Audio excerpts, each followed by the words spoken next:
revival in a large Midwestern city. He stepped onto a train on his way home, and he sat down beside of a young man. For nothing better to do, the preacher tried to start a conversation about the weather. He noticed that he didn't get an answer, so he turned to the young fellow and saw that he had tears streaming down his cheeks. He said, "Son, I'm a preacher and I'd be glad to help you any way that I can." The young man, through his tears, proceeded to tell the story. He said, "Preacher, 2 years ago I got so mean at home, I even struck my daddy. He called me in one day and said, 'Boy, looks like you're going to have to leave home. You're breaking your mother's heart.' I wandered all over this country for the last 2 years. Then about 2 weeks ago, God gloriously saved me. Now I'm on my way home.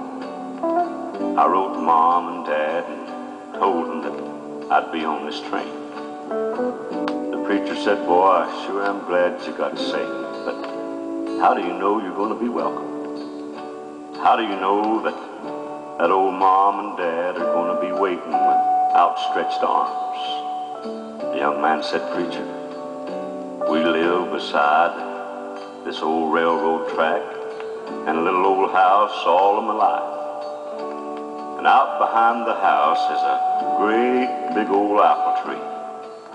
And I told my daddy if I was welcome home to just hang a white rag in the top of the old apple tree.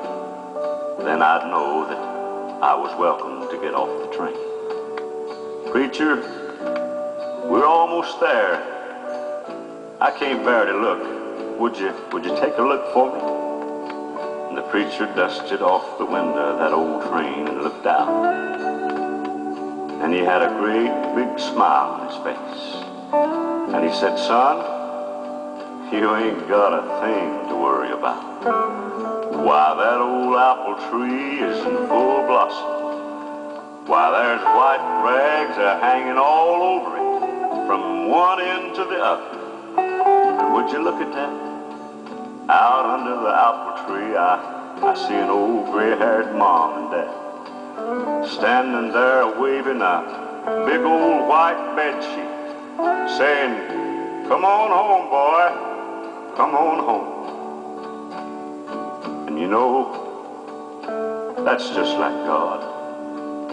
No matter how mean you've been, no matter how wicked you've been, no matter what you've done, all we have to do is just ask Him, and He'll welcome every one of us back.